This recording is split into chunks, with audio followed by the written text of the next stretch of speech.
Grande.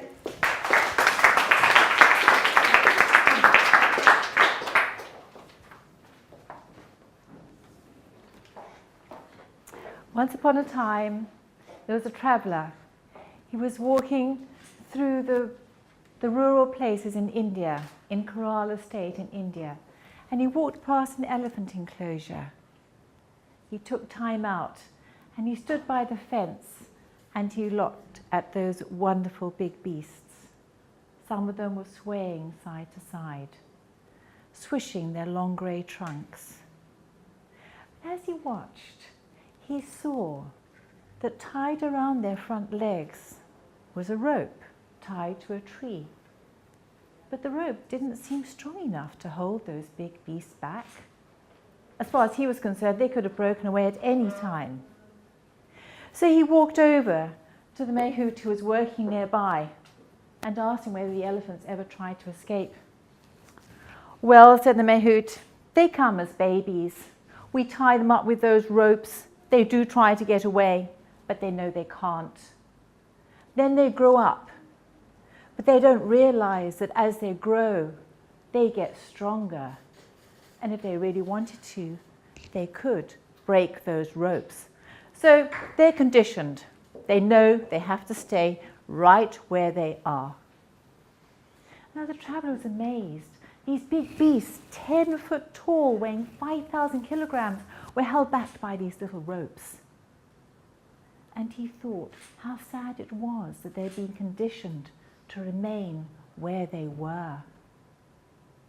Now, like those elephants, how many of us limit ourselves with our own beliefs because we failed at one thing in the past? We can't do it again in the future. How many of us listen and get tied up with stories that people have told us? You can't do that. What makes you think you can do that? Are those fragile ropes our feelings of self-doubt and incompetence? Do we feel constrained by the ties people have put on us, telling us we can't do something? Do we look at successful people and wish we could be like them? I know I have. I was afraid of public speaking. You couldn't even get me to stand up in a meeting and say something. I was so afraid of making a fool of myself. I would look at people on platforms, speaking with ease and confidence. I wished I could do the same. I watched people presenting on stage in front of hundreds of people, and I wished I could do the same. I marveled that people could make money telling their stories and insights, and I wished I could do the same.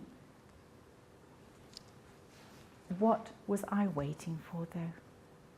I knew that wishing by itself wouldn't make any difference at all. I also knew that those fragile ropes were no stronger than a piece of wool, and a good tug of determination and resolve would break them and set me free. And that's just what I did. I resolved to cast out that self-doubt and put on an air of confidence. I resolved to ignore those fears that would make me foolish. And I determined to join a speakers group to find out how to do it. And now I can stand up in front of you all. It doesn't really bother me, really. But it doesn't mean that I haven't made mistakes. I have failed. 2 weeks ago, I was giving a presentation. The PowerPoint failed me. It was awkward. But if you don't fail, you don't learn. And I went home, I spent 40 minutes on the phone to Geek Squad. My PowerPoint's not working properly. No, madam, have you tried this button? And I learned a valuable lesson.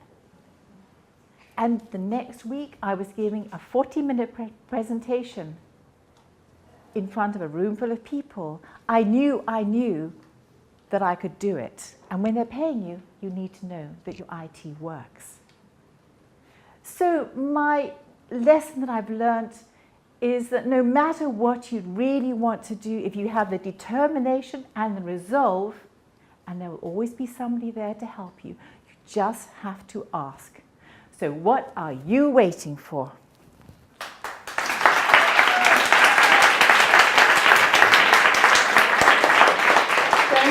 Thank you. That's really powerful message. Is she an amazing speaker? Yeah. Okay, so let's hear from the judges. Cool. So that's the first time I've seen you speak. And you've got a really elegant, graceful way of speaking, and it's really lovely to see. For me, the next stretch, I felt you could have got angrier and even raised. I felt she's holding back. I could feel you wanting to really go, ah, a little bit, right? You don't have to go that loud. But, you know, I really felt, had you gone there, that would have really, like, you already had us, to be honest. But it would have added another layer. So don't be afraid to go there. So I tell a story about, my famous story about Australia, standing on the cliff, and then I really scream, why me? And I really scream it out. Because that's true to the moment that I felt in that moment. So I feel, and this is the difference between acting and being present. So it's not about acting, not hamming it up, but really allowing yourself to go there and being present to what you want to convey to us as an audience. And that's definitely the next level for you, because you're very graceful and beautiful, and we need to add that kind of raw to you a little bit more, which will help us come even further and deeper. But really good. I look forward to seeing you in the trainings and seeing where we can take it. Thanks, Elliot. Thank you. Andy.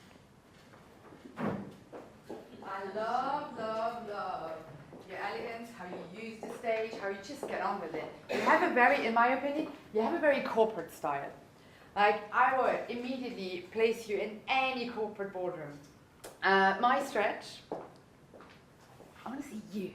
I want to see Janet. I want to see really just you letting go of needing to be this controlled speaker, where you know you have everything mapped out. I think, I'm not saying, like, you know, the corporate world is very different. You don't go there and say, oh my God, I'm such a loser. You know, they need someone who is strong.